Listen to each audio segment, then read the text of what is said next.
ایک تابعی بزرگ تھے حضرت ابو عبد الرحمن فروغ صاحب تاریخ بغداد نے لکھا ہے، وہ جہاد پہ چلے گئے، 30,000 دینار اپنی بیوی کو جاتے دفعہ دے گئے، کہنے لگے لو پاس رکھ لو، اور بیٹا بھی ماں کی گود میں ہی تھا، کچھ نے لکھا پیدا ہو چکے تھے، کچھ کا کہنا ہے کہ ان کے جانے کے 1-2 ماہ بعد بیٹے کی ولادت ہوئی، اور بیٹے کا نام کیا ہے؟ ربیعہ بن ابو عبد الرحمن، اور یہ بیٹے وہ ہیں جو حضرت امام مالک جیسے لوگوں کے استاد ہیں، حضرت حسن بصری جیسے لوگوں نے ان سے پڑھا، خود جہاد پہ چلے گئے۔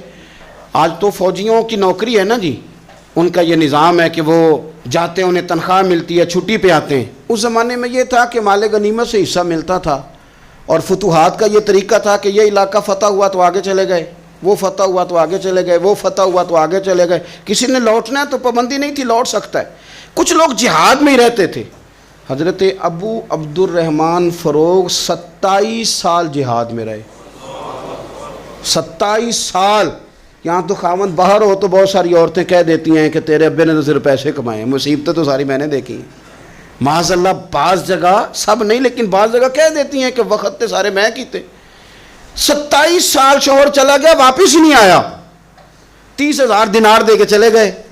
27 سال کے بعد خیال آیا گھر کا، اب بیٹا محدث بن گیا، عالم بن گیا، اور کمال یہ کہ رہتے کہاں تھے؟ حضور کے مدینے میں، مدینہ النبی میں، مدینہ منورہ میں صلی اللہ تعالی علیہ وسلم۔ اور ان کے صاحبزادے حضرت ربیعہ یہ مسجد نبی میں، حضور کی مسجد میں بیٹھ کے نبی پاک کی حدیث پڑھایا کرتے۔ آئے گھر، دروازے پہ دستک دی، صاحبزادے نے دروازہ کھولا، نہ باپ بیٹے کو پہچانتا ہے نہ بیٹا باپ کو۔ جناب ابو عبد الرحمن اندر داخل ہونے لگے تو صاحبزادے نے کہا بوڑھے میاں میرے گھر میں بغیر اجازت کے کیوں داخل ہو رہے ہیں؟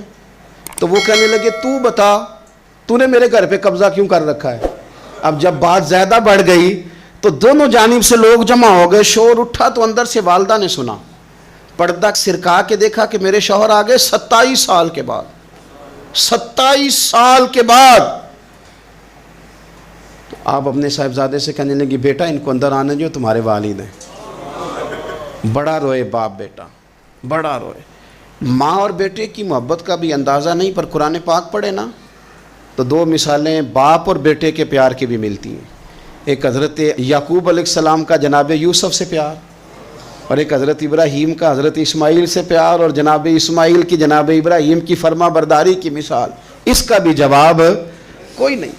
باپ اتنا رو رہے ہیں اور بیٹے کی یاد میں، اس کا بھی اندازہ کوئی نہیں کر سکتا۔ باپ بیٹا مل کے بڑا روئے۔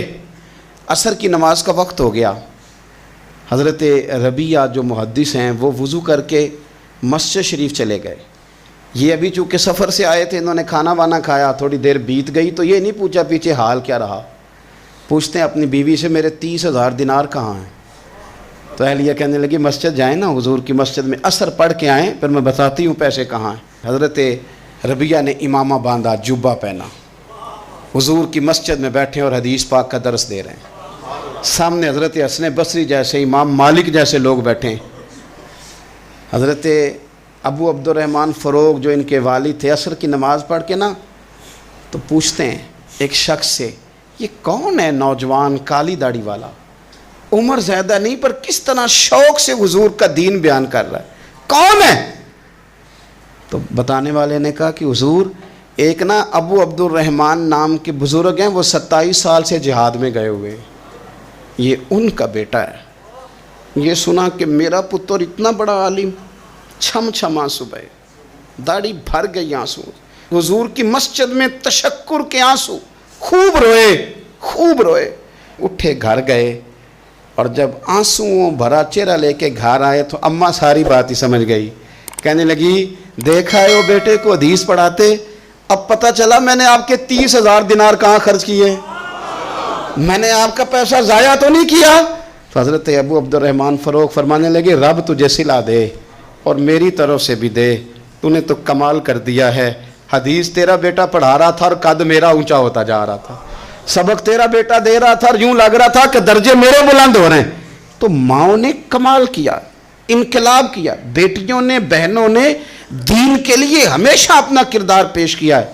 لہذا ان چند ایک وظیفہ خار اور ناپاک عزائم والے لوگوں کو سامنے رکھ کے ملت کی بیٹیوں کو قیاس نہ کیا جائے۔ آخر دعوانا الحمدللہ رب العالمین۔